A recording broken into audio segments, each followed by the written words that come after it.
Hello, everybody. Welcome. We are here with yet another episode of The Off Angle, of course. Just going to be myself and Pronogo today, just the two of us, as the song goes, you know. But it carries on and says we'll make it if we try. Quite a fan of that song, actually. It's pretty good. Okay. But yeah, I think we'll be all good. You know, we've done one of these before, and allows us to really get our opinions out there and get chatting, get comfortable, all that good stuff. I think I'm going to kick off the episodes now, being the nice guy, because I think, you know, maybe that's the role that I fill here a little bit. So on that, I think we'll open up with a how are you? How are you feeling, Pronogo? Oh, wow. Okay. I thought you were going to be like, really going to sing the praises of some team that won some event or got to the. You're being the nice guy for CS, but you're being the nice guy for me. I appreciate that. That's really different, yeah. So no, pretty good. All in all, we can see that I'm in the process of shuffling some stuff around. You can see the green screen that will be, because obviously it's too far to be useful right now. But we'll get there. One of the things I'm playing around with is figuring out how to light it properly without losing the light on me and all this other stuff. Oh yeah, yeah. But it was good enough for some funny videos over on my RTS game design channel. So you might see something like that. Like I have you guys, actually, you and me were commenting on it before we did one of the episodes. But I have that classic foam skull. His name is Mike, and he no relation to Yumi, of course, just happens to be. But so anyway, he's like a big hit, an inside joke in the community that I have, and so I had him just holding him up awkwardly and like moving him around every now and then and stuff, and then try to edit that in with the green screen to make it seem like he was the streamer, classic. So stuff like that is, flexing my creative side. It's been a while. I actually used to do a bunch of actually had a camcorder from back in the day, digital camcorder, and would go through and I would station it in different spots in the house. I had one where I had it in the fridge and I opened it up looking for food, and it was basically fridge GIF, but in 2006 or whatever I was recording this and stuff. So getting back into the vibe of doing some of those weird, crazy stuff and seeing what we can do. So yeah, fun stuff, fun time. Nice. Well, there you go. I could be a nice guy about CS as well, I suppose. We'll okay. We'll open up. We'll talk about this CCT event that's just gone down. Sure, yeah. Not too much to report. Okay, listen. Back. Okay, all right. I have to instantly not allow you to be nice, because every time I try to tune into the CCT event, and there's no shade against Dinko and Henry G, who are casting a lot of the high pressure games, but every single time I listen to them say something in a hyped voice or a slightly elevated tenor, it was just instantly clipping and instantly overdriven. And it was like that for every single time they would ever speak. And I felt so bad for them, because this is supposed to be their event where they can be like, let's strut our stuff. Let's show what we can do. We're sort of using this as practice, but also as a way to say, hey, we are a legit duo. And I know they're going to be featured in EPL, I believe, coming up. But even despite that, it's like, if I was riding on this event as look, we can do some serious stuff, and then my producers, even in the grand finals at the very end of the event, were still fucking it up and couldn't get the audio working, bro, I would be so mad. I would be so angry. But you know what? Despite that, there were still some interesting results, so we can at least be nice about the teams that played, although they were also overdriven whenever they celebrated. So yeah, still nothing. There were a few issues. I had, a couple mates on the ground kind of thing. And I think the first day they had a massive power cut, so it ended up being a 14-hour day and all this. It was definitely first LAN vibes, you know what I mean? That was definitely what was going down, and I think certainly a number of issues, unfortunately, because of that, come to light, and it was just a little bit too difficult to work on at times. That's how they can be, though. Unfortunately, it's sort of the way that it goes. But yeah, there's well, listen, to be fair, there's no opportunity for if you fail in some way because it's your first LAN or some of your first LANs, it's not like the community and myself, of course, will go easy on you. We're just out here being you guys suck, terrible audio, PGL audio guy, what the fuck is going on? T-Tours every time you miss a kill, just because you're new, you get under that scrutiny, right? So I sympathize with them in that sense, but also, nut up, man. What the hell? Yeah, I mean, I don't know. It's difficult. At this point, we should maybe know how to be running the tier 2 events, but it definitely sticks out like a sore thumb when you can't. But look, man, I've worked my fair share of shitters, and some of them, to be honest, and some of them just haven't really come back. So hopefully, for the CCT circuit, the tier 2 and stuff like that, they keep them up. But I think they've kind of learned their lesson. You don't go all in. That's what a lot of them used to do a few years ago when I was on the come up doing a few tier 2 lands and stuff, and I mean they're very rare now as a whole. You know, we do most of the tier 2 stuff online these days. And it was not good sometimes, you know, long days, not enough commentators going around, not enough analysts going around or whatever, everyone having to do like a marathon. And but what they would do, like I say, they'd go all in, they'd put like a prize pool up of like 250k, or even the iBuyPower Masters that I, you know, did and famously was really unwatchably bad. There's no circling around that, there's no defense around that. Hadn't hard out on the venue they were itself, in, right? yeah, and all this kind of stuff. Security issues, it was wild. It was a little bit wild. That was like 500k, I think. Oh wow! I'm pretty sure that was the prize pool, if I'm remembering correctly. So what they kind of used to do is, go all in, put all their money into one event, and hopefully with the big money and pulling in a few big teams, you'd get great viewership. But it didn't really translate. You know, you're expecting like the 100k of an average game of Kato or whatever, and you'd only really get like 20 or 30. So you definitely wouldn't get your money back on that front. It looks like it was 200k from HLTV, but that's still not not a small amount for 2019 iBuyPower. Yeah, okay, fair enough. I'm misremembering, you know, just trying to put some kind of a shine on the turd, to be honest, because it really there's no way to defend. A big prize pool. There's no way to defend that event. I definitely can't go to bat for that one. But I think 100k prize pool coming into this one, much smarter, much safer. They still have some kinks to iron out.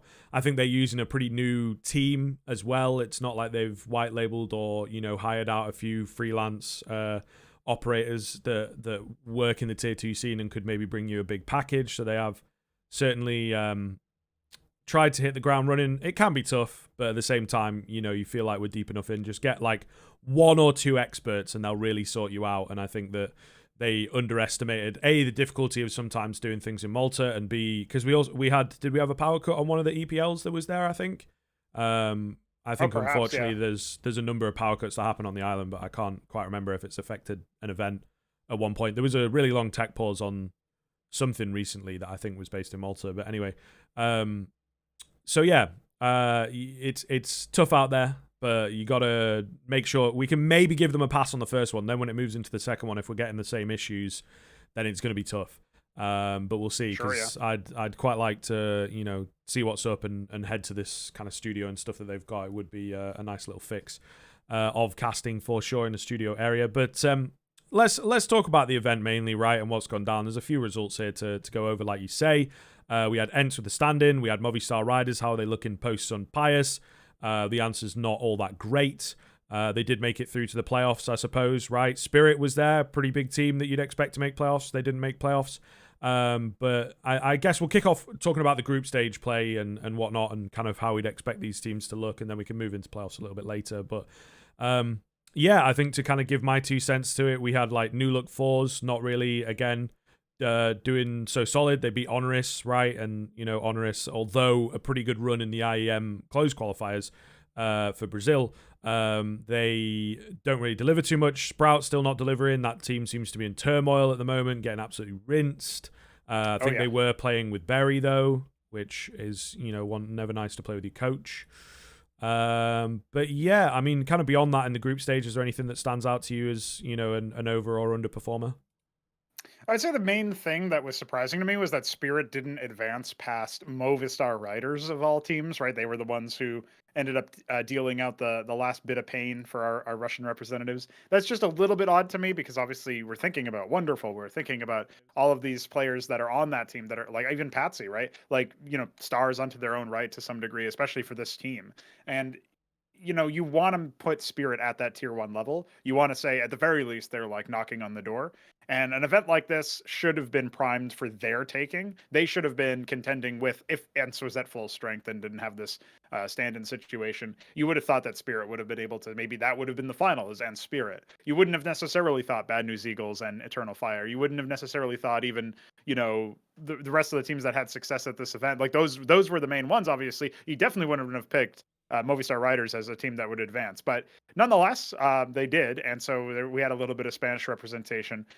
I think this doesn't really mean, the problem with this event is that it doesn't really mean that much for the teams that did really poorly. Like Honorous, probably just happy to be there, to be honest. Like it was an event that they managed to get into as opposed to, failing in the qualification stage, which is what we saw most recently for both the RMR for Europe and also for IAM Rio, like you were mentioning. So Honorous were just like, okay, this is just another event for them.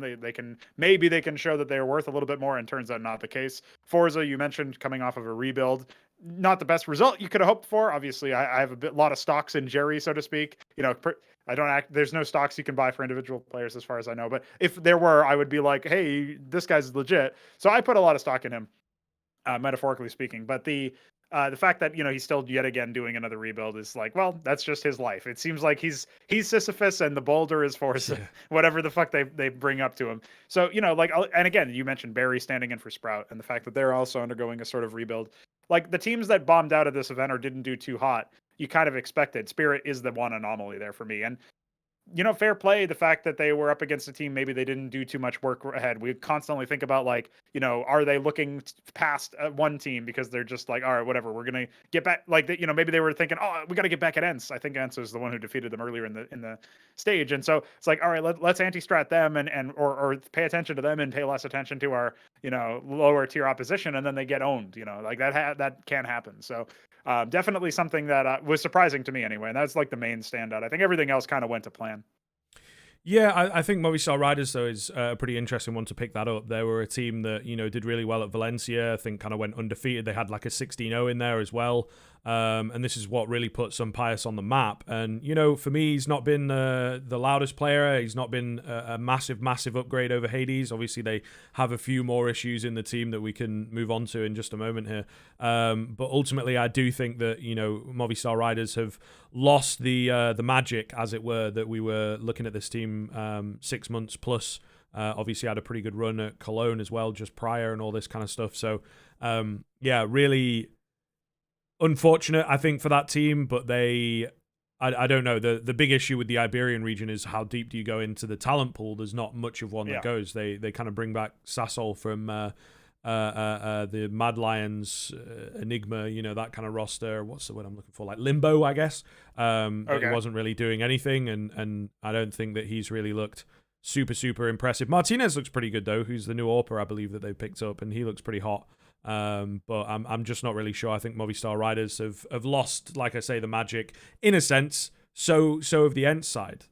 We'll save that for just a second, and when we finish talking here, because I think group stages ultimately, Spirit is the one big disappointment that kind of stands out. You'd expect them to be doing better, especially moving forwards here, but there's nothing too crazy that come out of the groups. Moving into the playoffs, though, this is where it gets a lot more interesting, I think, because you have ENCE going down early to Eternal Fire, and you have Bad News Eagles just making mincemeat out of Movistar Riders.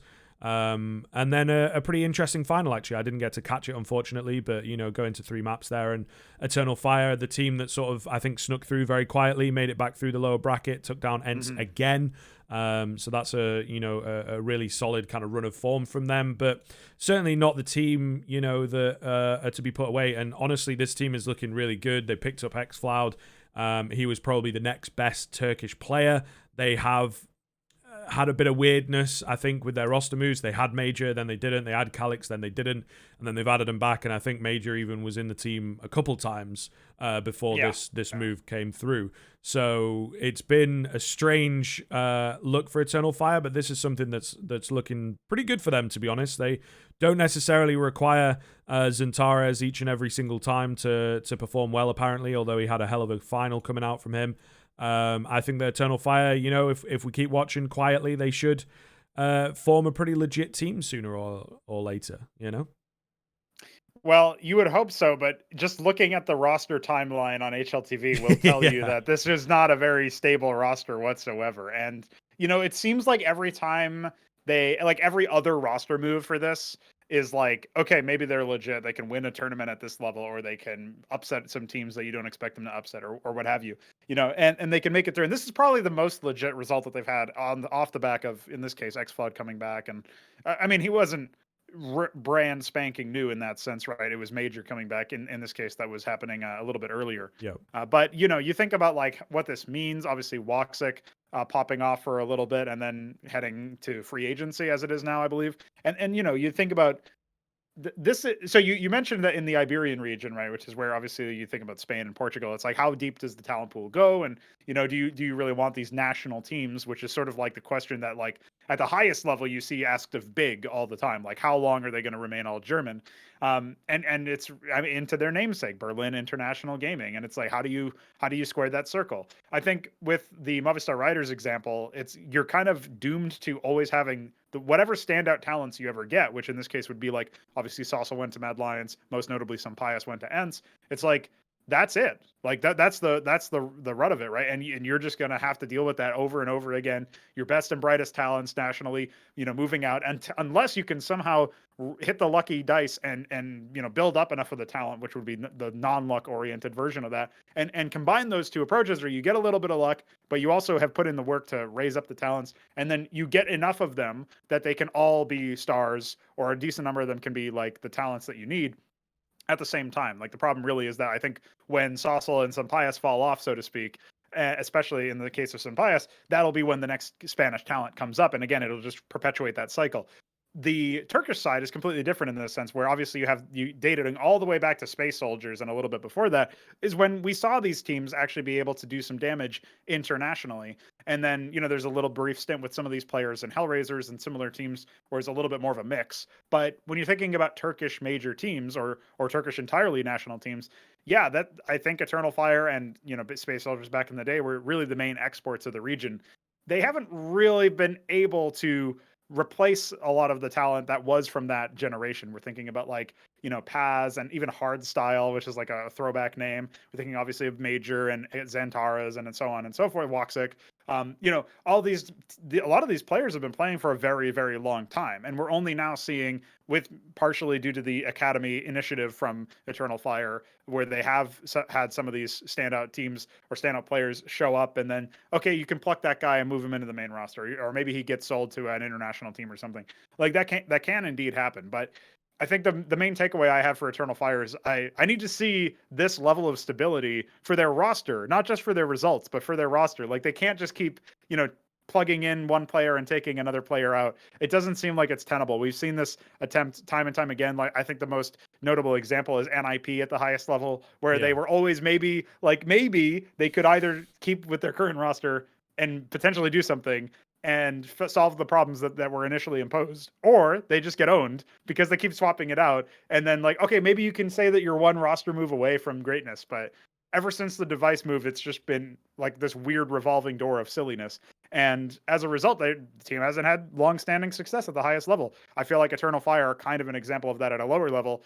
Hopefully they are able to, put that behind them and just say, okay, this is what we're sticking forward to, right? Now, admittedly, I haven't seen any HLTV interviews where, like, Major or XVOD or whoever is like, hopefully we don't have any more changes. So that's sort of like the cat's paw, the unlucky monkey paw of, like, I'm going to make this wish and then it's going to go completely wrong. You know what I mean? Because famously Alexi B was like, I hope we don't have any more changes. Yeah, well, actually config is in and Hampus is out. And then even before that, Hampus was like, this is the roster we want to stick with. Actually, we're going to swap out a bunch of Academy players. It's like, okay, well, fuck me, I guess. It's just never enough to stay the same. And yeah, so ideally we will actually see some stability from Eternal Fire. That's my main takeaway, is like, they've shown they can win a tournament against opposition that people would rate above them, right? Eternal Fire, ENCE even with a stand-in, so on and so forth, right? Like, Spirit was at this event. I don't think they actually played.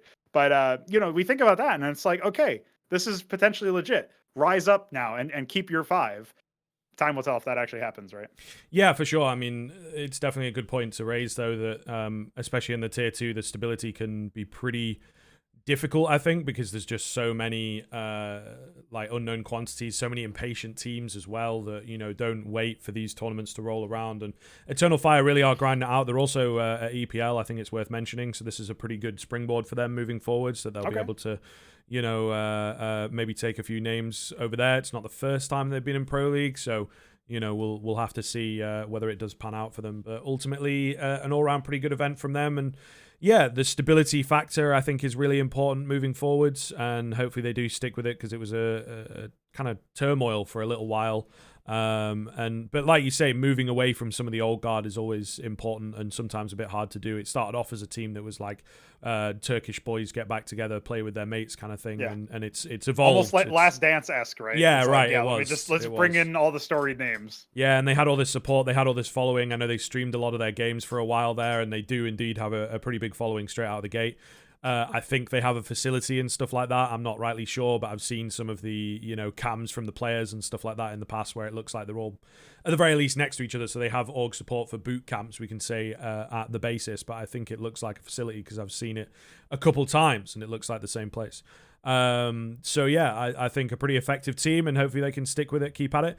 Bad News Eagles, we got to send one out for them as well. I think they had 2 really, really close series against Eternal Fire, just going to overtime to close out the overall grand final as well, which, has got to suck. Surely this team is getting picked up by an org at some point. I don't know what is going on there, to be honest with you, but it's been a long time coming, and I think would give them the extra step that they need. This Bad News Eagles, they got to figure it out, they got to work it out. James Banks got to get on the blower, and get rolling, get the representatives out there. But yeah, overall a pretty nice, pretty sweet tournament. Hopefully we see a lot more of these. I think that they're really good for the Tier 2 circuit, to be honest with you. There's, maybe some practices in places that we don't quite agree with when it comes to like the talent side of things and whatnot, and maybe the history of some of the involved names. But ultimately, it would be good to see more events like this that just come together nicely and have a nice little round off, and if they can fit them in at the right time alongside the Challenger stuff, like the Tier 2 circuit would be nice and healthy. Maybe they can get into cahoots with ESL and offer some spaces at Challenger events or something along those lines, so that we have a nice bow on everything, nice and simple to work through. But I think that kind of sums that one up quite nicely. Anything else to add at all? I'll just add on to your last point there. I'll just mention that I think the main thing that I would like to see out of, if you're going to have this whole circuit and ESL is going to be the dominant force, and Blast will be the second fiddle, but like better production or whatever, and then of course mostly ESL will just ape from that. If that's the scene we're going to get, then at the very least there could be some more Tier 2 variety. And it doesn't really seem like ESL is going to have crazy stage games. That's sort of what the DreamHack brand, which was then turned into, I can't even remember what they're calling it now. I guess it's the Challenger events, but those are different than the Challenger League. So whatever the case may be, like whatever ESL decides to do with that, I suppose that's what's supposed to give them stage experience. The fact is, like the V4 Future Budapest Festival or whatever it was back last year, and then I think that might have been won by Entropic, or maybe they were in the finals or something like that. I'm vaguely recalling something like that anyway. If stuff like that is going to happen, we're going to get teams like that, we're going to get events like this, that as long as they iron out their production issues, it should be totally fine, right? As long as we have some sort of like, okay, this is the little league to the big league, this is the one that prepares you, this is what LAN play feels like, this is what it means to get to the grand final and be able to lift a trophy in a ceremony or whatever. Like all these things might seem comparatively small to just practicing and drilling your game, but something about being able to say, I've done this before, it might have been at a lower level than what I'm doing it now, assuming you end up getting the rise to the top, but I still have done this before. Like I know how this works. Just being able to say that you did that even once is a huge step for most players, mentally speaking. So, that's probably the main thing that I would say. And it also gives you a lot more confidence. Like I know we were going to talk about ENCE here. We might as well segue into them. The thing that I think about with this team is that like, if you don't win a tournament, and I think there's a reason why when Snappy was on this podcast, he said we're going to win a tournament by the end of the year. It didn't end up happening. But if you do that, if you actually win a tournament, it doesn't matter how small the tournament feels. It doesn't matter whether, Kassad goes on the mic on Hot Take Point Made and says, this is a banana cup. Last doesn't mean anything or whatever. Like to the players, it does mean anything. We saw what Hooksy said at the end of the event when he won the World Finals in Abu Dhabi, that this meant that he felt like he could actually be G2's IGL. Like for a while, he felt like mad imposter syndrome, and he was just totally lost in that for a bit. It felt like, at least according to his own words. And now we get to see, okay, he's actually able to maybe rise above that. Maybe he's able to, go a step beyond. And it does seem like that's the case. We can just tell that based on the fact that he's having success now. So when you do win a tournament at like Eternal Fire have at this event, or when you get them close to it at the very least, like Bad News Eagles, then you can there's certain things you can tell yourself about your play, about your level of caliber, about how good you really are, and whether or not you feel like I'm sure Bad News Eagles are kicking themselves, at the end of this and being like, we could have won, we were so close, on several maps we could have just taken it, and we didn't. And that can haunt you or that can empower you is sort of what I'm getting at. And with this ENCE lineup, I think the fact that they have decided to bench Valde is very telling. Probably means Valde is at the end of his rope as an actual star player. He's just permanently on support duty at this point, I think, for whatever lineup. Like, he's still a good investment, but he's not going to command a star player's salary, or shouldn't at the very least. If, you know, for my money, I'm putting him as maybe my third star, like the third best player on the team or something. You know, he can be that sort of role for my money, and that's pretty much it. But looking at what they have lined up for them with the Nertz pickup, that should be a more proven name in most recent CS history that this guy can do. Like, people may have forgotten that Endpoint showed up at EPL, I believe it was, and this guy just totally he was basically like, and here you can sign to get me off of this team because look at what I'm doing. You know what I mean? And so I think ENCE made a very shrewd pickup for this guy. Hopefully everything works out there. Obviously, at this event, they didn't have him squared away. I assume there was partially due to roster lock and maybe partially because, I actually don't know what the rule book is for a CCT tournament, but the idea of him basically being in a situation where he can now join ENCE and Valde being out, I think, for one, Nertz is still kind of young. He's on this idea that, like, he still has a lot to learn about Tier 1 Counter-Strike. He hasn't really played in that sense. He probably doesn't command a huge salary, and he probably is going to listen to Snappy, like a veteran IGL who has been to grand finals recently, and he can say, okay, well, now we can do something with this. I still felt like ENCE could have won this tournament again, even with the stand-in, although Henu seems to have been, well, let's just say maybe he's still more fit for the Academy League if you've watched any of his games and what he was able to do. Only narrowly avoiding out a few, overtimes in some of their tighter matches. He was able to do some 1v1, 1v2 clutches or whatever. And that was pretty much the extent of his impact at this event.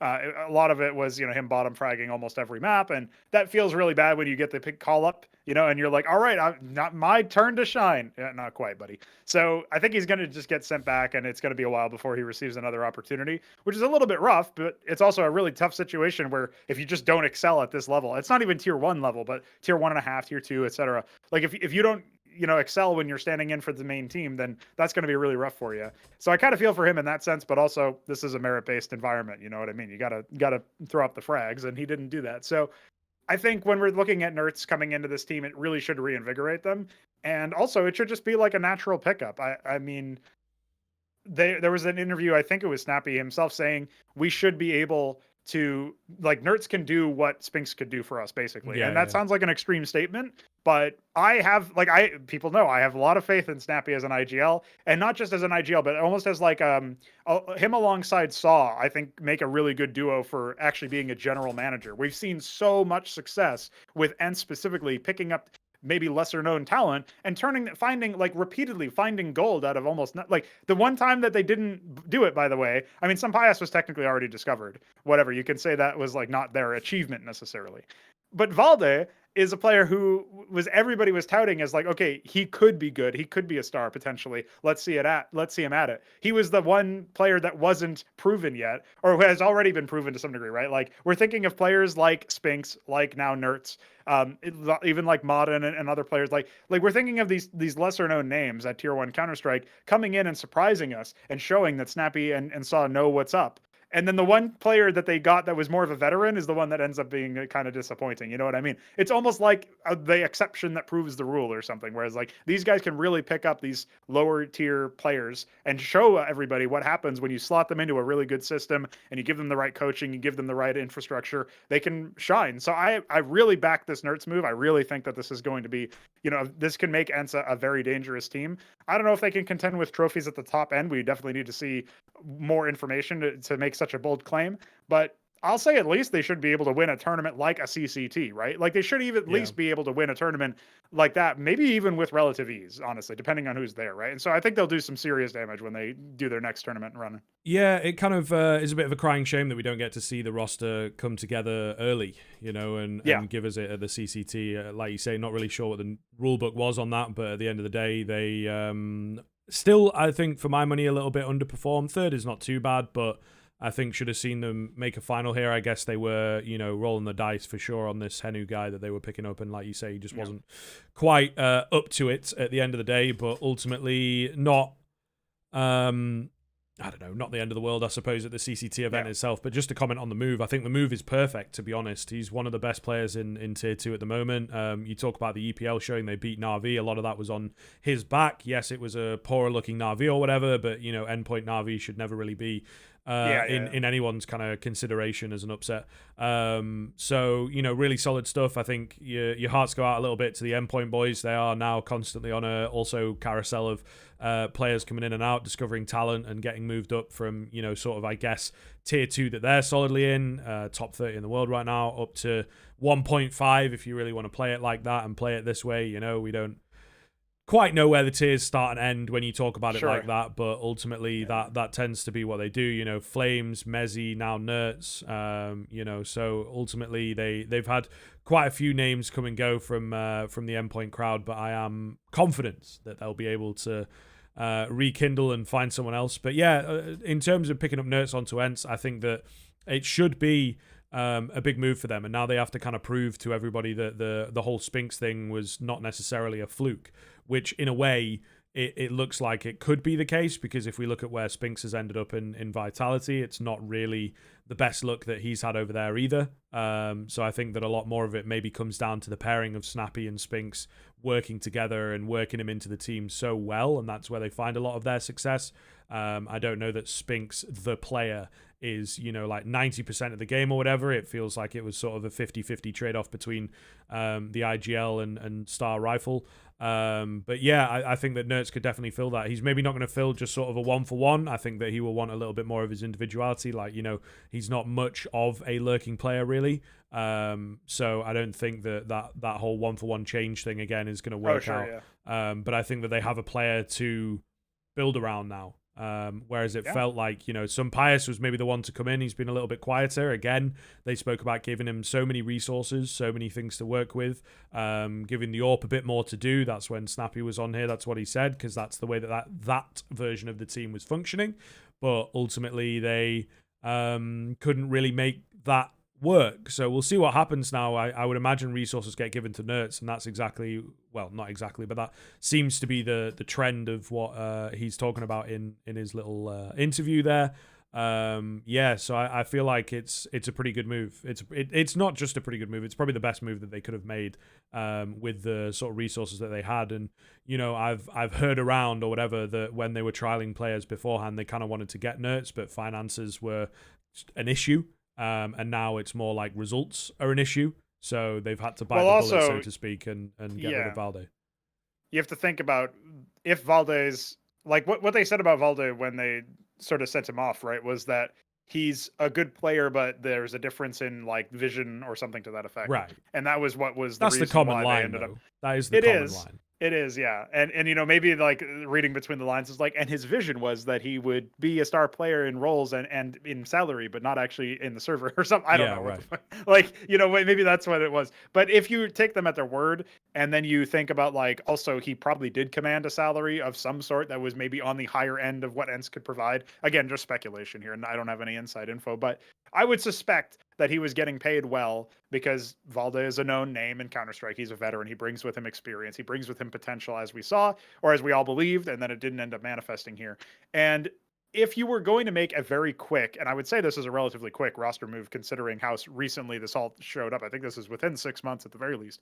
If you're going to make that move, then that is the player to move from a financial standpoint, as who ENCE are, and also potentially from a result standpoint. If you can trade out Valde's salary for a lower salary, presumably for Nertz, then I think that makes a huge amount of sense, and also is probably going to give you better results. So it's like ticking all of the boxes, as ENCE usually ends up doing with these moves. And so, yeah, I think we have to tip our hat to them in that sense. The one thing I will say is that what's really good about this timing of this move is, like, some people would criticize it because, like, oh, the major's coming up, don't you want to give it one last shot? If you're really believing that it can't work, then it can't work, right? And that's fine. But ENCE already had their berth given to them in that sense, right? They already had the RMR placement, right? They don't have to go through all these ridiculous qualifiers that we just saw ended. So instead, they're just waiting there patiently, and now they'll have the opportunity to try some stuff. I will say, also on the subject of them trialing players, I don't know if that's what happened this time around. It feels like the move happened very quickly. Yeah, but we have no idea how recently it was, like how soon or how long ago it was started to be discussed, right? Like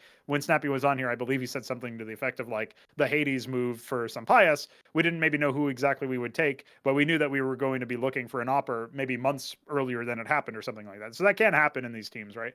But regardless, we think about the situation at the RMRs, and it's like, yeah, actually, you can maybe do some like damage enough to get to the point where you are instantly in the legend stage. It sounds unlikely when you look at the rest of the teams, but realistically speaking, like they're not going to have much data or film on this ENCE lineup. And if Nertz just comes in, you know, both arms swinging, so to speak, all guns blazing, then we could actually see some serious damage be dealt by this ENCE lineup.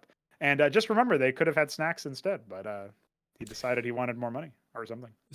I don't know what really happened. I think a lot of people maybe expected Snacks to just appear out of the woodwork and be the one that they after they that stand-in, you know, takes them to the finals at IM Dallas, right? And it's like, okay. Could have been nice. Could have been nice. Yeah. But yeah, I don't know. He's out in the Polish scene representing still, which good for him. Trying to. He's actually with Hades still. It's nine, isn't it? Right? I think he plays for 9. Yeah. I was just trying to remember. Or as Richard Lewis calls them, 9-9. Well, yeah, it is an interesting kind of name, I suppose, in that sense. But, you know, you got to play along, suspend the disbelief and all that kind of stuff. Just 9, as they are on the server. But, yeah, I mean, I'm just having a look as well. You got to bear in mind that the results have been pretty dire over the past 6 months, and that it's only been 6 months since they added in Sampaias and Valder. So it feels like a quick move. It feels like a quick move in the sense that a team like ENCE usually, you know, like to really build their team, build up and whatnot, and you know, kind of come to a crescendo towards the big events, as it were, right? And that's usually what they're after. But it seems like the move with Sampaias, the move with Valde is not enough. I think we can all see that painfully. One a lot better for ENCE, you know, kind of the smaller orgs and stuff like that. They really don't have a lot of security, I think would be the word. When it comes to getting invited to events and things like that. So yeah, that's fair. Yeah, they're not in any of either of the. Well, maybe I don't think they're an EPL partner. Did they just qualify recently? Is that why they're in there? That is a great question. To be fair, I definitely have to do a little bit. I feel like I think you might be right. Yeah, a roster of ENCE's, you know, caliber seems like they wouldn't be able to become a partner in that sense, because I'm assuming there's a buy-in, but I could be wrong, and maybe that's something that they were able to pool a lot of their local investor money in or whatever. Although I guess they haven't taken on venture capital, but they're still like a private company as far as I know. I actually don't know how any of that works. I know they have a lot of local sponsors though. Yeah, they're a permanent partner team, so they're all good. Okay. I think they definitely had pulled everything together. They must have, to make it happen, which is kind of cool actually. That one went a little under the radar, I suppose, or just a piece of news that we've missed. You know, happens, natural. They have a super easy gimme. They're up against ATK in the first matchup of EPL, so that's obviously not until the middle of next month, but like that's like one of the easiest things you can think of as far as like an opening matchup for them. It is something to consider as well. Their spot in EPL, if we're kind of, you know, fully fleshing out the ENCE story here, is they're gonna have a lot of time to work on this. So I think for me, a lot of eyeballs are going to be on the ENCE team to just say, yeah, is it a fluke? You know, was it Spinks? Was it the pairing? You know, match made in heaven type thing, or can they actually get things done? Because Snappy, you know, this has got to be one of the last runs that he has of a team, I would imagine. Certainly getting on for a little bit, and then it's surely after that point would be you look to IGL if it's not working, you look to change him, as may well be the fix that they need. But overall, I don't know who you get instead. Is the problem. Well, that Probably, is the problem. Yeah, we talk there's about like this every episode. There's, you know, IGL 0 IGLs. Yeah. Yeah, and it is just kind of a big shame of it. Don't know, mate. Maybe you give Max the call up. Now we got Nertz in there. We can start infiltrating the top tier teams, mate. Oh, I see. It's all part of the UK game. Could be. Hey, you guys must be happy that. I think there were two teams qualified out of UKCS Viperio, or I don't know. Yeah. And Into the Bin. I mean Breach. So yeah, well, I think Into the Bin is like the other one or something. They were Into the Bin clearly, for a little while. Into the Breach. You know, and then that's how it goes. We can talk about the RMRs though. Move on to that. Nice segue from the big man coming in. Yeah, I mean, ultimately, got to be happy. can't really complain too much as a UK boyo. A little bit of a shame I'm not going to be making it to the major. It was probably one of the easier ones to make it across, but I was too slow on my decision making, and the tickets sold out, of course. So you know, might kick myself a little bit, but I'm sure there'll be watch parties going around. You know, that we'll maybe start our own one. Maybe. Oh, there you go. Could happen. We'll see. If the times are not too bad for yourself. I'm not going to France anytime soon, man. I speak a little bit, but I would just be like, "Je suis très américain," just running around the store. You know what I mean? Like, you know, I buying just everything. Yeah, of course. Yeah. That's usually how it goes. American tourists are a thing. Why not? Yeah. Cool, but we can talk about that, the way that these qualifiers and whatnot go down. Ultimately, open qualifiers, you know, what is there to say on that front? Not too much. A lot of what you'd expect, just, you know, nothing too upset. It is more, I think, if we go through the open qualifiers, we'll be here all day long. Even going through the closed ones is going to take that quite a is bit of time, true. right? That is true. Because they did this like decider thing, I think. That like the 3 next closest teams or whatever had like a last chance qualifier. A large portion of that, as far as I know, is because Valve had those ruling updates where, depending on how many teams make it past the challenger stage or contender stage, in what is the terminology? There's legend stage, which is playoffs, right? And then before that, which is like what most people think of as the real major, is challengers. I think, and then the previous stage is contenders. Yeah, contenders is like the qualifier. I swear it's been. I swear what's happened is like there was like one major where Valve named it one thing, Liquipedia named it another. So like the whole community just got all mixed confused. up. Yeah, and just, you know, some calling it one thing, some calling it the other. Because I think the contender stage is what we would have called the minor in the past. Yes, that's what I'm thinking. But it's weird because you think challenger stage is like the young. For some reason, I have this imprinted in my head that challenger is the minor. So maybe it was originally called that, and then they changed the name or something, like you were saying, right? Or there was a mismatch. Whatever. I swear there was on I want to say on Stockholm or whatever, which was obviously the first major back that we had the new format. It felt like it was just misnamed a little bit somewhere or whatever. And Valve probably didn't reveal what they wanted the stages to be called until the goddamn pick'ems came out, right? And everyone's on it. So, well, the one thing we can say about it is that the reason why. So, depending on which phase of the major your nation's team or your region's team made it, that actually determines how many spots you have in the RMR to begin with. And so that's why, for example, Europe A and Europe B even exist as like 2 separate qualifiers. But also why there was that last chance Europe qualifier. Because there wasn't really a last chance qualifier specifically as a separate thing for NA, but NA had that weird thing where like your Buchholz score determined whether you have to play an additional qualification match, and somehow Nouns of all teams ended up, I guess based on their Buchholz score, they must have played allegedly more difficult teams in the earlier stages of the tournament, and because they ended up having the same score line as Team 1 and Evil Geniuses, they went through because their Buchholz score gave them the tiebreaker. Meanwhile, Team 1 and NEG had to battle it out, and obviously we know which one of them won because Kassad's bounty was collected, so we love that. Yes. That. But Shout out Kassad. So that is the reason, as far as I understand, as to why some of the rosters had to play more teams or whatever. Some of the teams had to play more matches, but the Europe one looks pretty stacked. Obviously, it was kind of neat to see that G2 made it in without a scratch. Basically, we like to see that, but they will be. Oh man. So Europe RMR B has G2 as like the most notable team. They also have Astralis. Those are the ones that came in through the qualifiers. Now, there's also Heroic, Cloud9, and ENCE, and Vitality. I mean, you could just literally list off all the teams in the top half because a lot of them are potentially quite dangerous. But I think this one is what is it? I guess you have to be top 6 at this event. Or how does it exactly work? I'm trying to figure out what the prize pool is. So you have to be top RMR? 8 at the event to make it. Yeah. So for the RMRs, you have to be top 8, and the last 3 placement ones will go to a last chance qualifier. But that's only for RMR B, and I'm sure RMR A is slightly different. Oh no, it looks like it's exactly the same. Yeah, they're exactly the same. Yeah, so they're doing this decider thing again, I think, which spruces it up, makes it a bit more interesting, right? And it's a little bit different because the 4th spot in the RMR B is Challenger, and the 4th spot in RMR A is Legends.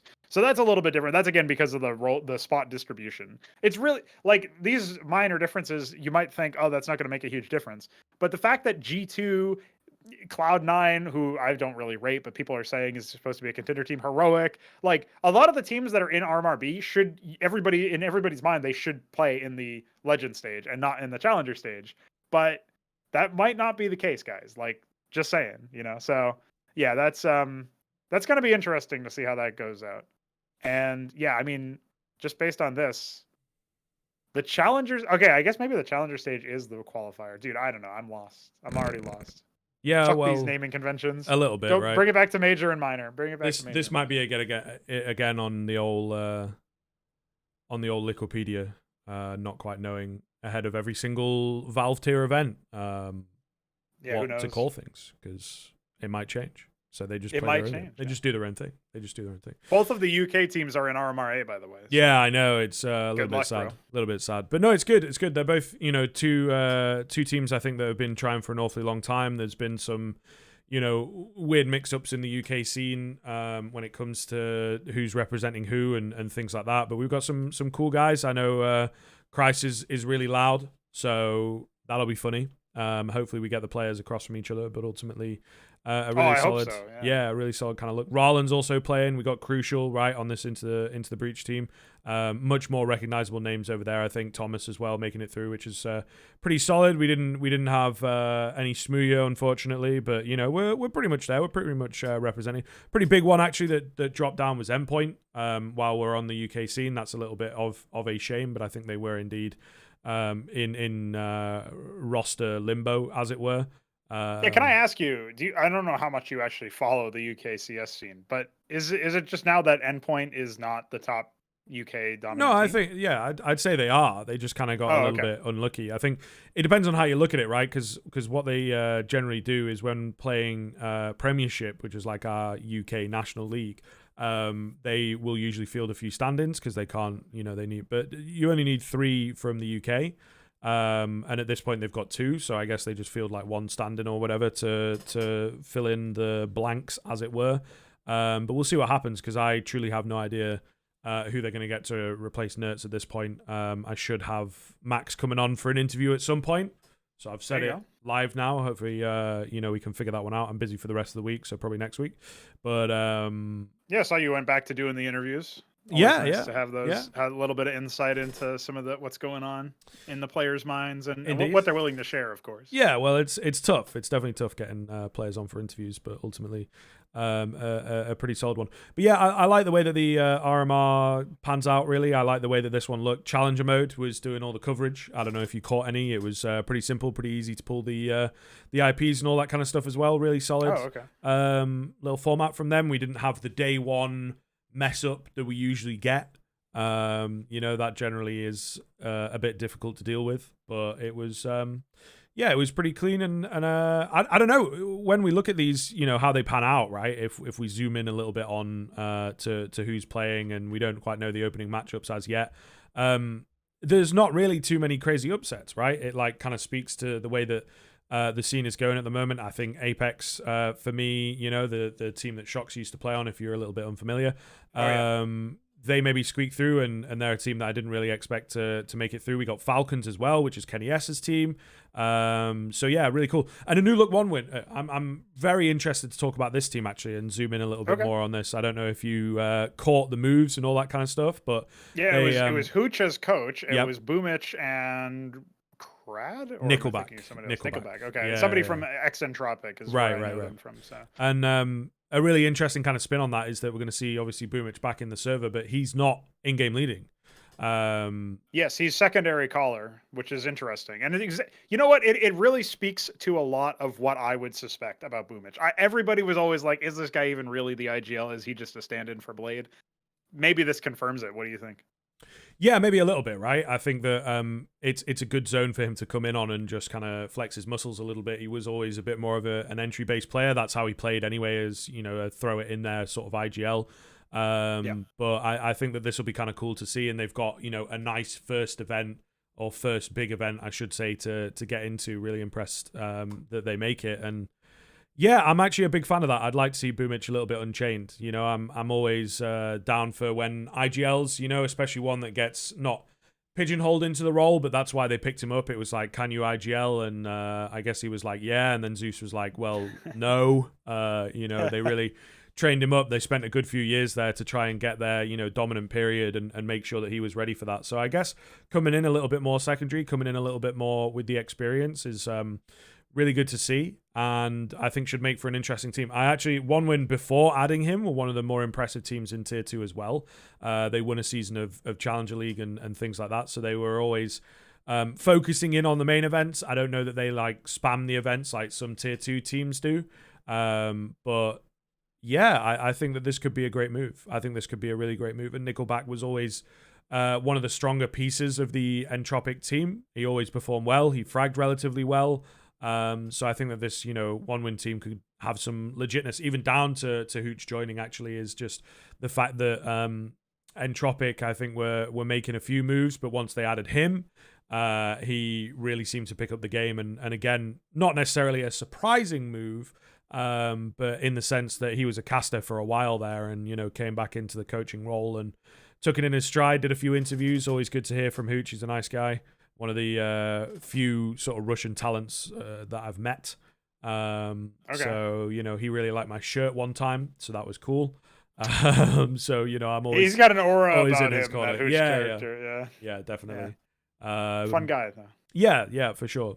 So I think that one win, just to kind of give the thoughts on that, I think that one win looked pretty legit here. To be honest with you, I think that they should move up. Forrester on the roster as well is one of the best riflers. I think that was another player that they picked up recently, because he was, I could be wrong here, he was out on the Entropic team for a while. Yeah, so they picked up Forrester. It kind of went under the radar, didn't it, actually? You're right to bring in another name, because I'm just looking here on HLTV. They added Forrester on the 10th, and then 5 days later they added Boomich, Nickelback, and Hooch. So some rumbling has happened here. Yeah. No, that's most of the players, by the way. Yeah, guys. right. Just the 3 out of 5 players and the coach are different now. So. Yeah, so they're kind of a different team. I did think when you said Crad, I did think that there was also another move coming in there. So yeah, the fact that they've got Forrester, he's got to be one of the best like consistent riflers in the Tier 2 scene. Big time, So to just continue adding on to how good this team look, you know, for a little while they were maybe a bit unsure, let's say, with like Flamey in the roster.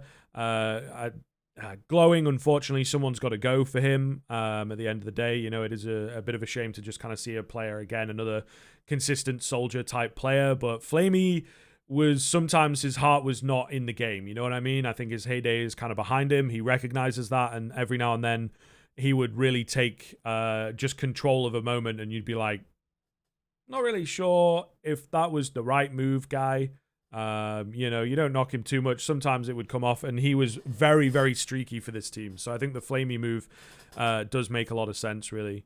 But yeah, one win, looking good, and one of the hotter teams, I think, when we look at this RMR, and they'll be playing in RMR A, which, to be fair, it does have the weaker field, I think. Yeah, less top heavy. Yeah, for sure. So we could see them squeaking through. I was actually kind of surprised that they ended up cutting Flamey, but I guess I shouldn't be surprised because, you know, his time is... Flamey is more like slightly hot ember or coal. You know what I mean? And you're like, oh, that kind of burnt my hand when I touched it, but not really. I'm fine. He's not really that intense. Yeah, anyway. he wasn't. He really did not look great on the server. I can't lie. If I'm being truly honest, I was trying to be the nice guy at the start of the show, right? But I guess we've got the more savage version of me coming out now that we've got a couple teams that I'm a bit more zoned in on. Yeah, I mean, there was that. It was in the Academy League. I can't even remember what team he was playing for. Was it Navi Academy? I think it might have been. Yeah, it might have been Navi Youngsters. Yeah. So he was. So he was with them anyway, and he was like watching. I think it was. What was it? It wasn't Forza Horizon 5 or whatever, but it was some NASCAR thing. I think it was some iRacing game. Oh yeah. And he was like watching a tournament or whatever in the middle of his own tournament, like in between games. And I can't remember who criticized him for it. I might have been Yanko or somebody. You know, apologies if I got the name wrong. But somebody was like, "Are you fucking kidding me? why would you do this in the middle? And other people were like, bro, he could just be warming up in a different way, and it's his own way of warming up. And then Flamey was like, this is not that serious. Meanwhile, they're in like, I don't know, I think it was the grand finals, but it was some playoffs, and they didn't end up taking the dub. So like, you gotta wonder how committed he was, and also like, how committed can you be? It's really hard to refocus yourself after being at the uppermost echelon of Counter-Strike, and then getting, all right, you're now in the academy team, and then you're cut entirely and moved on to another team. And then that team doesn't have success either, and now you're cut from that team, and that's his situation right now. So I think he's probably just out. You could maybe see him, if he really wanted to try for a career revival, he would go to a team like a 1win and then try to bring them up and say, hey, here's how you play at tier 1. Here's the things that gave us success when we were at Navi and we were on top of the world. Yeah. And at the very least contending, and here's maybe some of the pitfalls that we had that, in retrospect, I can identify and say, this is what stopped us from working super well. So yeah, I mean, 1win looking a lot more powerful anyway with these pickups, and with also specifically removing Flamey. I was just going to ask you, is Deco the one who's opping now for this roster? It must be him, right? Yeah, I guess so.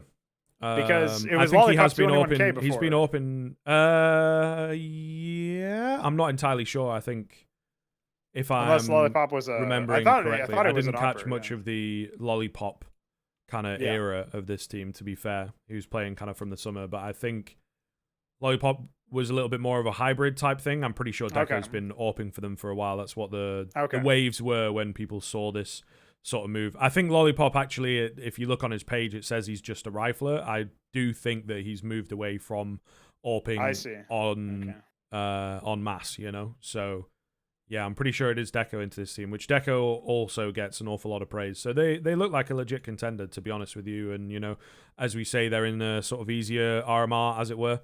Another team to talk about then, as we have done them quite well. 1win, loved the new look, and wished them well, of course. Oh, can I just point out? Yeah, go ahead. You were recounting that Zeus was the one to train up Boomich, probably alongside Blade, we have to speculate, for the IGL duties. Yeah. I just want to say, there was some piece of shoulder content or like side content that they made on Navi's side. Like, they themselves put this out. And I'm pretty sure in that content, it's either a hide and seek game or literally parading the fat guy around the room game, where Zeus has a fucking bag of McDonald's and is just running. I'm pretty sure this is I don't think I imagined this. And it's like, if you want this McDonald's, then you got to work for it or some shit like that. And like, literally, I don't like, this is actual video content, guys. You can probably find this still. And it's just amazing to me that was a real thing. And then at the end of it, Boomich is sat. And he's like sort of like just relaxing, right? Because he's done the workout or whatever. And then he's munching on the burger, and he's with one hand reading Zeus's fucking autobiography book or some shit. It's like mad insane. Like, why is this on my YouTube feed? Why is this something I'm watching? I mean, so that really did happen. I'm pretty sure, guys. I don't think I've invented that. I think Zeus is just actually that much of an egomaniac, where he's like, telling Boomich that if he wants his food, then he has to work out and read his book or some shit like that. Definitely sounds like it could easily have been a fever dream of some kind, though. I'm not. Well, I'm sure it could be. So, you know what? I'll find it if I. Yeah, right. We need proof. We need proof. No, I definitely believe that's maybe something that Zeus penned for sure. Funny guy. It might have been Zeus specific content. Maybe it wasn't on Navi's. That's channel. True. Maybe actually, he does have a fair bit on his own. He has channel. his own thing. Yeah. Cool. All right. So. Team Falcons, poor Boomich, but now he's moving on up. Poor Boomich, quite big to be fair, because he's obviously had a pretty rocky year. So good to see him land on his feet a little bit, I guess we can say, sure, and high hopes coming in for this team. Let's see. Team Falcons, another one. I think this is really cool. Kenny S, MBK, Python, Masuta, Body. Even Ozstriker, the coach, bringing it back quite. Retro style. You see, this team started and they really weren't good. They added Kenny, sure, and they were really weak into sort of November time, right? Getting knocked out of CCT Cups pretty early, things like that. It seemed like the mojo, the magic wasn't really there. And then they've added Body, and now they make it through here. Obviously, a French team at the French Major is definitely what they want. And I don't know, they look a lot better on the server. I've caught them a few times, and they do look a hell of a lot better after adding Body. And ultimately, I think an impressive kind of look for this team is on the horizon. I don't know though. This is one of my teams that's maybe towards the sort of bottom end of qualifying out I think that they might come close, but I don't think that they will get over the line. Maybe the idea of the French last dance will be a bit better than the Brazilian one. But listen, I'm not it could sure. be. They could definitely qualify. Unlikely. They could definitely. Again, though, this whole you reckon not? You reckon not? I reckon. I'm looking at the team list in Group A in RMR A, and we have a number of teams here. And again, you have to be top 8 to qualify. And if you're in the next 3 spots, then you can go to the last chance qualifier. So in theory, we could see them at least in the last chance one. But I can't imagine them placing top 8. Like you got Outsiders, Maus, Fnatic, Na'Vi, FaZe. Then it gets a little bit tricky, but those 5 names should definitely be above them. Then I think OG, Gamer Legion, maybe Bad News Eagles, and that's your 8, right? I think we can probably say that. And then we're just bigging up one win. We talk about Apex. Like these are all teams that either have beaten Falcons before, recently. Like Apex beat them earlier to qualify here anyway. And then there's all the other undiscovered names, unknown names. Saw managed to narrowly missed out on stopping Astralis from qualifying a little bit earlier. So they managed to squeak in here, but I feel like they're a stronger team than we saw. No fucking pun intended. That team name is so stupid. I hate it. I hate it with every fiber of my fucking being. They've got a guy named Story. They've got a guy named Just, and then their team name is Saw. Like, just get me out. But aside from that, they're an okay team, guys. They're an okay team. I hate their names, but they're an okay team. But yeah, so I'm looking at this roster and I'm just saying, like, obviously your eyes drawn to Kenny S. You think also about Body. Maybe he can have a career revival of some sort, but probably not a Renaissance man, and also probably not qualifying to the actual major. I feel like maybe they can be like, they can go to the last chance qualifier and then we can evaluate their status. Sure. Because then maybe against the other teams there, they might be more favored. But just looking at the current roster, I feel like I'm underrating or skimming over a lot of the other teams that might be in that like 9 to 11 spot. But we've got Bait, the Ukrainian organization or roster. We've got obviously the WK rosters. You got One Win, Apex, and then I think everybody here, if I had to guess, maybe like the UK teams would be the weaker teams compared to Falcons. But even then, I don't know. Like, I actually don't know what the strength of Falcons is. You know what I mean? Like, what is their strength? What is their power? They really, like, they did not look too good against Gamer Legion when they were in the Thunder Pick series. I only know that because I casted the series, by the way. I obviously wouldn't watch that otherwise. But the they got super tilted basically, and like at least it was either tilt or it was something more nefarious, because when they didn't get hardly any rounds on CT side Anubis because they floated it and it was picked against them as a punish. Then they just ended up like literally running around the T side of the map for like 45 seconds or whatever. Yeah. And it's just like when you see that, I know Frenchies are notorious for being overly emotional. We've seen Apex do this countless times. But surely you're not just going to go on full tilt when you could be getting a clean extra couple of grand because of this tournament. You know what I mean? Like, surely you're not just going to run around the whole fucking map as a 5-stack with pistols, just right-clicking the Glock over and over again. Like, that's something you would see in, like, silver elite matchmaking. You know what I mean? That's not something you see in an actual pro event, but here it was. So, I don't know. My reputation for that, or my impression of them, is forever colored by that event. I don't know if I'll ever get over it. I think the thing with them at the moment is that Team Falcons or Falcons, the org, whatever kind of name they're going off, it seems like Team Falcons. It's just Falcons on HLTV, but then it's Team Falcons elsewhere. I don't know. Yeah. And when doing like ESL stuff, right, when they have to put in a fully fleshed out ESEA and all that kind of stuff, it's a Middle Eastern org. So I think that they have a fair bit of cash behind them at the end of the day, and bringing in Kenny S is like a name value type move. But I also feel that means it can be a bit weird for the team to want to apply themselves. You know what I mean? Like, I know I'm speaking to romanticism and all this kind of stuff, and with it being in France and whatnot. But I do think that that's going to have an impact, is the fact that they'll apply themselves a hell of a lot better to this type of event over a Thunder Pick. I don't know. I don't want to read into that too much. It's a little bit of it's not like a hot take type line, but I certainly think that it's a factor that affects them, that it's like, right, today we are playing our best Counter-Strike. Today we are on the server having fun. Kenny S streams most of the games that he plays. That seems to be one of the sways that he has. Not many other, pros want to do that, and that's obviously what he was doing with his downtime. He streams most of the games, and, I think sometimes is like focused a bit on the Twitch chat or whatever, just having a good time. Sometimes Okay. is like full zoomed in. He also weirdly, I don't know, but I heard about this one. I saw this one. I know a couple of the guys that did it. He had his games casted as well, so it was like on his channel streaming the game. People were okay. But it was also casted, but at an event that was already casted. You know what I mean? Was it casted in French though? At the event? No, no. Like, if he, I think it was like a. I might have caught them in one of the qualifiers, maybe in ESL Challenger League or something like that. I definitely casted them, and then we clocked on that Kenny was having English casters on his own stream. Oh, English casters. Makes no sense. That is weird. Yeah. So if it was French casters, I would understand because it's just another language. Or whatever. He's doing his thing. He's doing his thing. He's definitely he's on the grind. I will say that the one thing that non-English speaking teams have an advantage for is definitely the idea that, we can stream our games and, it'll be really good hits if we've got like good people on the side of, the roster is like, we've got a big name like Kenny S. Then we can stream. Our comms are in French. We're not worried about leaking the comms because the odds of some other team, especially at our level, employing like a French translator is pretty slim. Whereas if it was in English, you'd just easily be able to data mine all that shit, right? And so that's probably one of the reasons why Mythic will never qualify to one of these events because they stream every one of their games. Yeah, maybe. And also because they have a guy named fucking Truck Lover, but that's all right. That's by the by. He's actually pretty legit. I'd say it's better than His name is Truck Just. Lover. I'd say it's definitely better than Just, at least from a casting standpoint. Just barely better than Yeah, well, even there, we can't avoid, saying Just. It's like Big, but worse.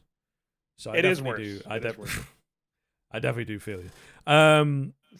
Yeah, so I don't know. Here's my take, right? Let's break it down RMR by RMR, all right? My take is that this RMR A, as we are looking at it, is definitely the most open one.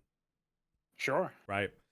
But I feel Fnatic, Sprout, BNE, and Mouse is maybe a little bit more controversial after their last major run. I feel those teams are actually really vulnerable to getting upset by one of these tier 2 squads, getting knocked down, then having to do, the whole kind of run back and all this sort of stuff. I think that they have to be very careful how their opening day looks, because I do genuinely feel that, like a Game of Legion are going to be hungry for this one, a OneWin are going to be hungry for this one. The UK boys are really going to be in there as well. And I just feel like it's going to be difficult for them to work with that.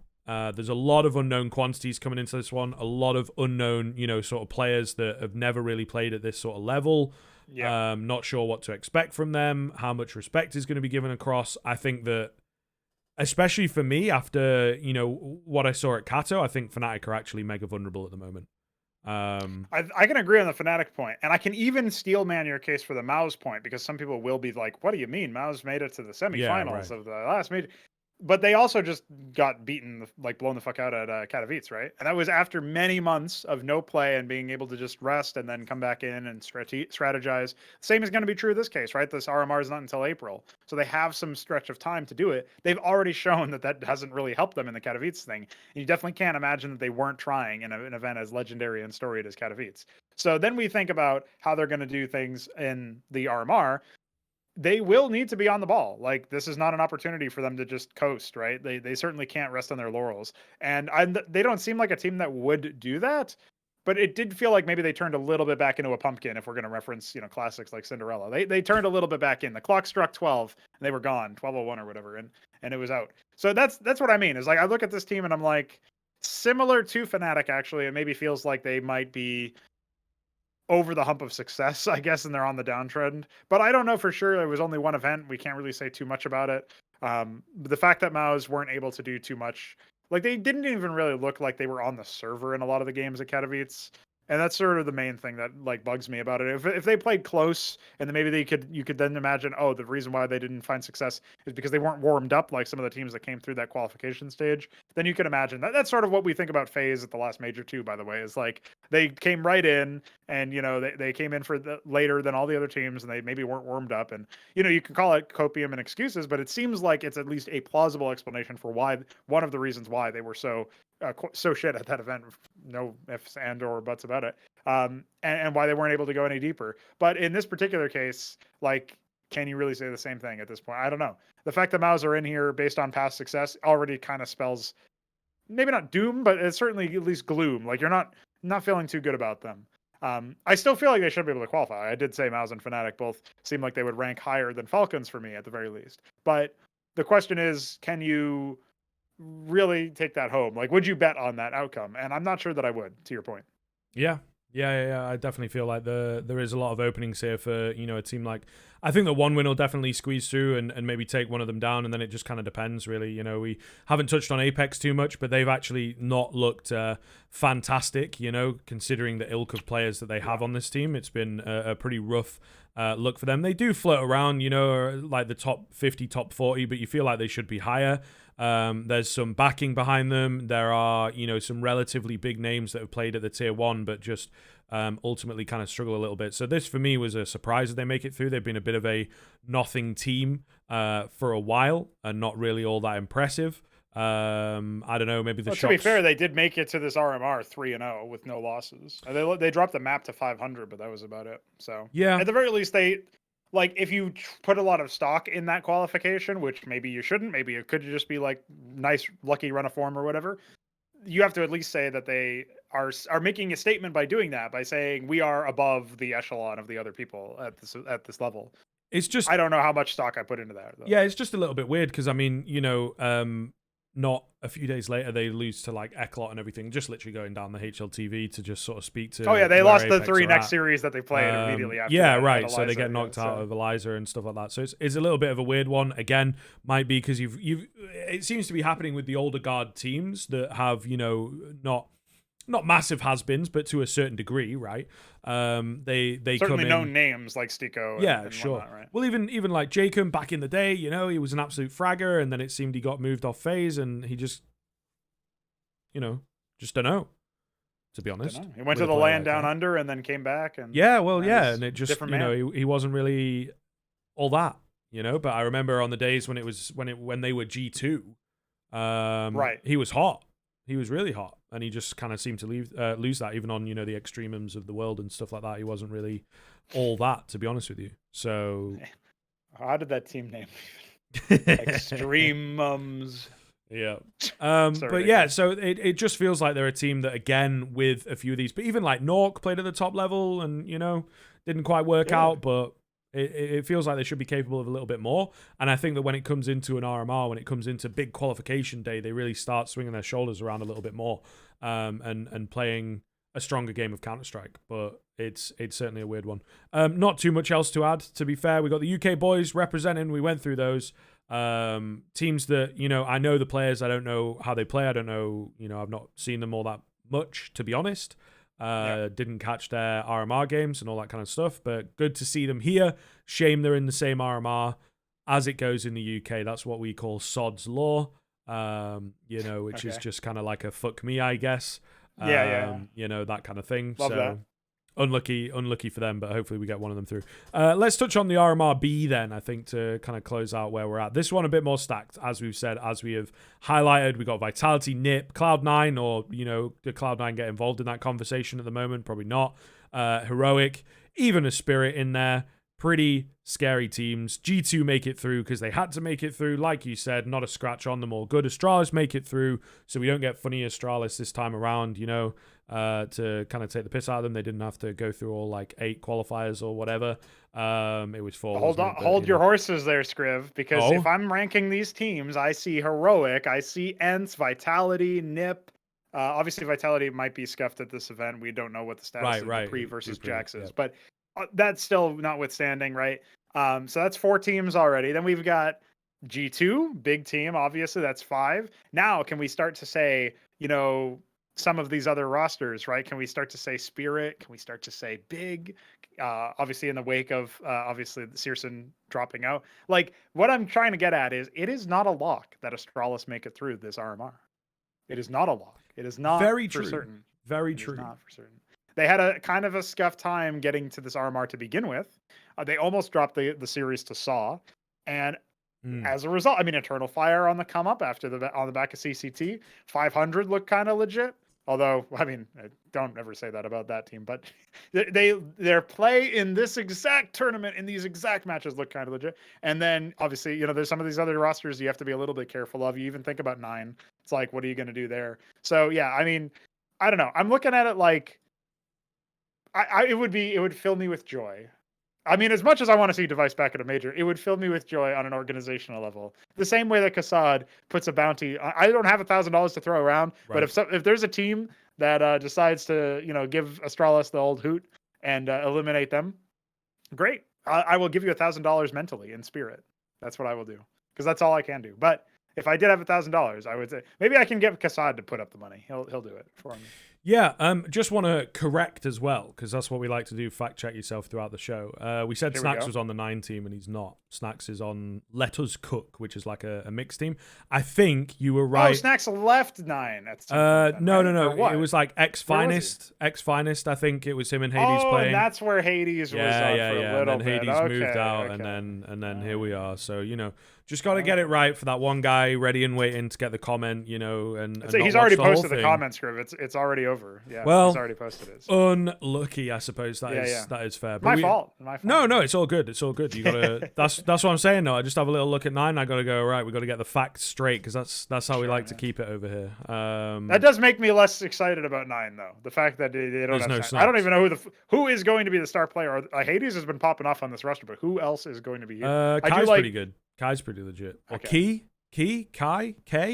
Don't know. K. Don't know. No one really knows how to say it. I like K. It gives me those Blade Runner 2049 vibes. Maybe he'll be true. You know, attracted to that holographic waifu or whatever.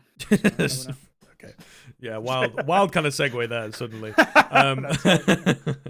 But yeah, I think on to your point about shaky looking teams in Astralis not really making it through. I kind of agree. I think that this one, it feels like it could be a done deal. We've got new look ENCE coming in, right? Are they going to be solid? Don't know.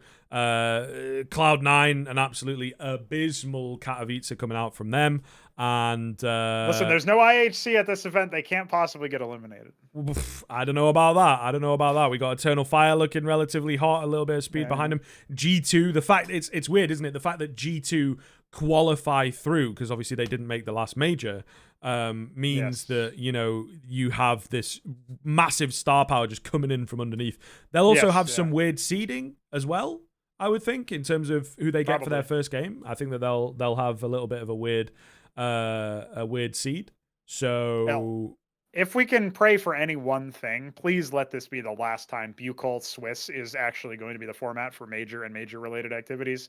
I know some of it has its place, like there's some advantages to it, but I am so tired of seeing this stuff. Surely we just have like the GSL groups with whatever, and then you also have like maybe the teams seed each other as we used to do back in the past. It really, I wouldn't care if you had like a panel of experts do it, but that would obviously cause a lot of people to be very unhappy. I think if you have the teams seed each other, you eliminate any silly outliers to avoid some griefing, and you take the average of that, and that's the thing. That almost always creates fine brackets, fine setups, fine seeding.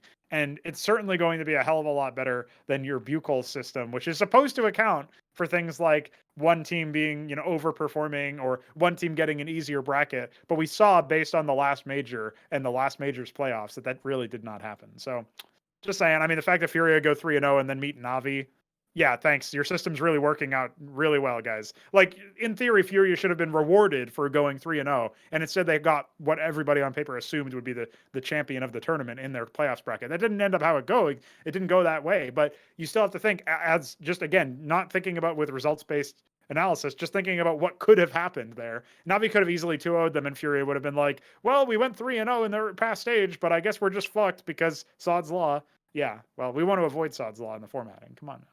There you go, using it perfectly as well. So nice, nice. Is that the first time you've ever? Yeah, I've never heard of that before. So. Use it quite a bit, to be fair. It's pretty funny, you know. Sod's Law, mate. It is what it is. Is that where Sod Off comes from, or is that completely unrelated? No. I think that's a fair point. Actually, I don't know. I must be honest. So it could do. It could do, but I'm not rightly sure. Look it up if you want to know the difference. I think we've done it. It's funny that sod is like a terminology, but obviously for me, I just autocomplete. Like, I think that's short for sodomy, or sodomite or something. But then you have bugger. I hope not. buggerer. Yeah, well, yeah. So it's like you already have a different word. We for have that. a few words that are just verbs, you know, and they're just verbs for whatever you want, to be honest. So if you want to use it in a rude way, fair enough. If you want to use it in a bugger, you know, like whoopsie daisy, sure. you know, that kind of. Yeah. Right. Doesn't really affect.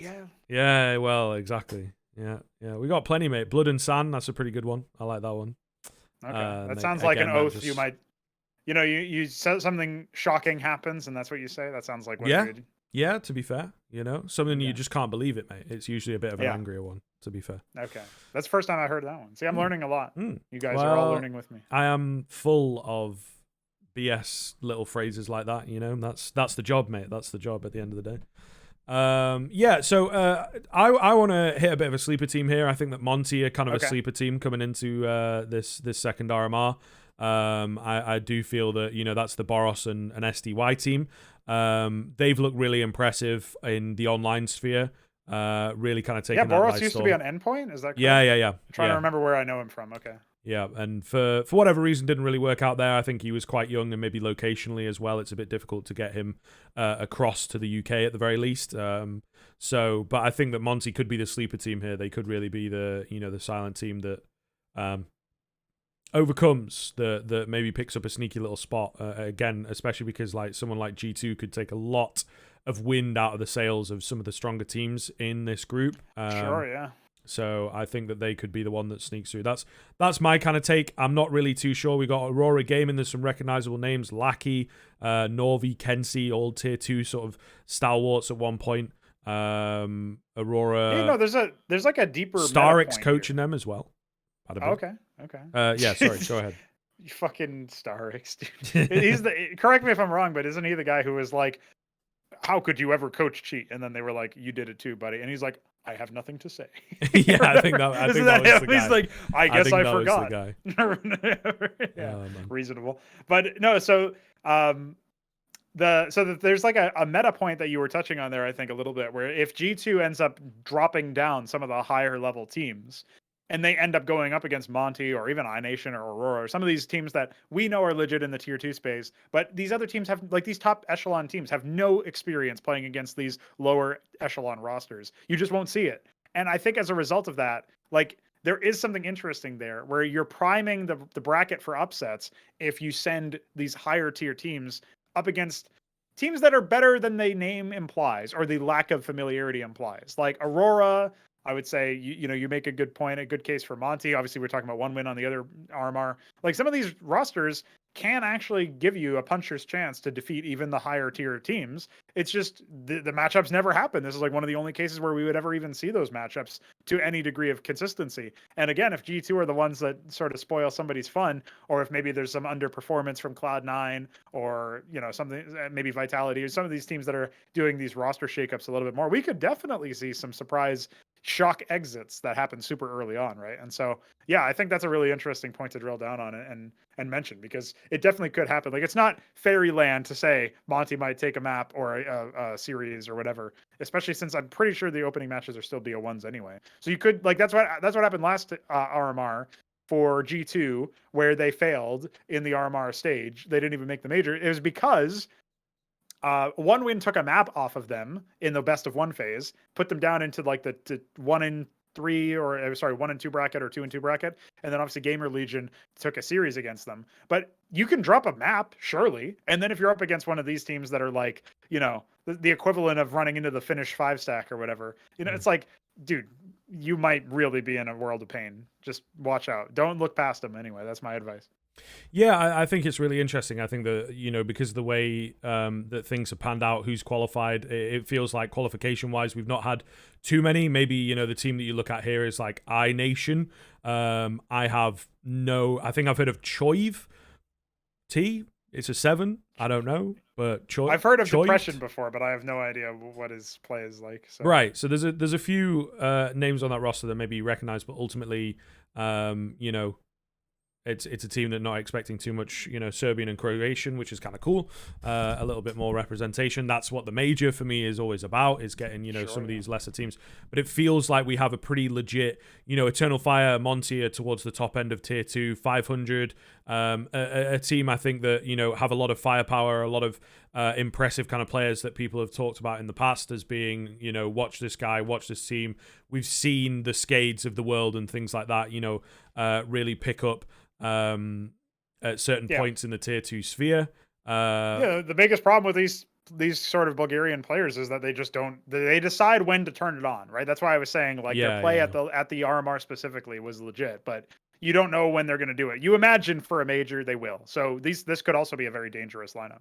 Yeah, so I think it looks like a really kind of scary prospect if you're one of the bigger teams, because it feels like we are back to a bit of a world of maybe Heroica stable, Na'Vi still betting in new talent, but it feels like a lot of this top tier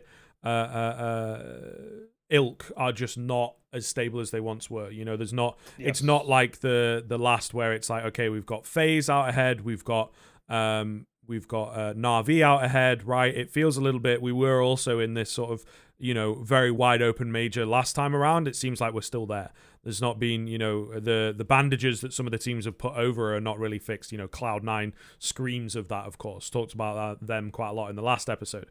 Things along that kind of line, and Vitality. The namesake is still strong, but Dupree maybe, backing off a little bit. We'll see what's up with that. Jax is going to be filling in for EPL to kind of put a nice bow on the episode here, and I feel like Vitality, maybe there are some big changes coming in. Maybe a Dupree goes, maybe an Apex goes, because they're going to need some pretty big boots to fill the Dupree spot in my eyes with, the quality of the communication, the quality of the experience. So I feel like Vitality are in for a big change. NIP still finding their feet, right? There's a lot of open-ended kind of teams, open-ended matchups that are going to occur here, and it feels, we have Heroica a solid in from the big ilk, and then maybe FaZe, probably G2 as well. Obviously, you got to include in there, but it's a bit weird when talking about the RMRs because they qualified through. And then I don't know. I mean, if I just kind of look back here on the A side of things, I'm not really sure. Maybe Na'Vi we could put in there, right? Would it have been enough time to get MPL in the roster by then? Probably, but it's difficult to say, to be honest with you. It really is. Yeah, I'm not even really sold on the NPL move yet, so we'll have to. This is like, if Na'Vi don't exit this tournament easily and just instantly qualify like 3-0, if they show any sign of weakness towards even like the other top teams in their group, I can forgive a FaZe loss. That's about it. I think after that, it's still warning signs, which is where we're at now. Like, in order for me to change my idea of what Na'Vi is right now at the uppermost level of Counter-Strike, in order for me to consider them a contender, I mean, they need to get past this with flying colors, with no concerning whatsoever, no concerning play, no holes, nothing, and then also deliver on further events. I'm still not even, like, it's at the point, Skriv, where I'm still not even satisfied if they go 3-0 without dropping a map and look every game looking easy. Yeah. Like, I need to see consistency out of this team, and we haven't seen that for a while. And I also need to see it against the uppermost echelon of Counter-Strike. I just don't think that's happening. Like, Simple's cooled off quite a bit recently, although admittedly his stats are still looking all right. But if even with him not hard carrying every match, which is what we're back to now, which is like that's what held Na'Vi back from being the world number one for so long, is that they didn't have Bit, they had Flamey, they didn't have, the electronic firing on all cylinders, right? They still had, all this awkwardness, and eventually they were able to, supersede that for one major, realistically speaking, and for a number of other tournaments after that. But obviously after that, Boomich gets cut. We already know the circumstances around that. And then SDY steps in to fill his place. They still almost win a major, to be fair, with that lineup. But that was it. I think that was the carryover. And after that, Bit starts to fall off a lot more. Maybe too much attention being diverted away from him by Blade. And it is now no longer focusing on, making sure that Bit gets all of that coaching, maybe hoping that it just sunk in and internalized. And it clearly didn't. He's making a lot more mistakes these days. Now he has to bet in NPL, like you were saying. Na'Vi are in a very rough spot here. I still think they will make it through. Like, you'd have to be huffing some super haterism, I feel like, or just seeing something I'm totally not seeing to think that Na'Vi won't make it through. But to call them stable, which is essentially the essence of what you were asking earlier, like, I don't know if I can yet.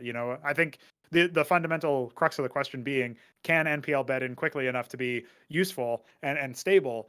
I don't know if the answer to that is yes. I'm not even sure. Even if he does get to his stable form, is that going to be enough for Navi? I don't know. Probably not, man. Like Bit needs to be going back to his superstar form for that to work. Yeah, it's a scary prospect. I think it's definitely a scary prospect that there's a lot of teams coming into this that just don't have a lot of wind behind them, a lot of meat behind them. You know, they really do look shaky, and I think that will blow this one wide open and really surprise a few people. And I think we could be in for a really interesting RMR spin, RMR cycle, whatever you want to call it. I am really looking forward to getting it out. But I think that's going to do us for the show, mate. To be honest, we've hit the hour and a half as we usually do, and once again, good chatter, good banter, and it was nice to have in there. We should have some guests for the next ones coming up, of course. You know, we're going through the Rolodex a little bit, get a few more guests on and all that, as I'm sure, you know, the fans, the viewers, the people who come back. First of all, thank you very much, especially if you made it all the way to the end.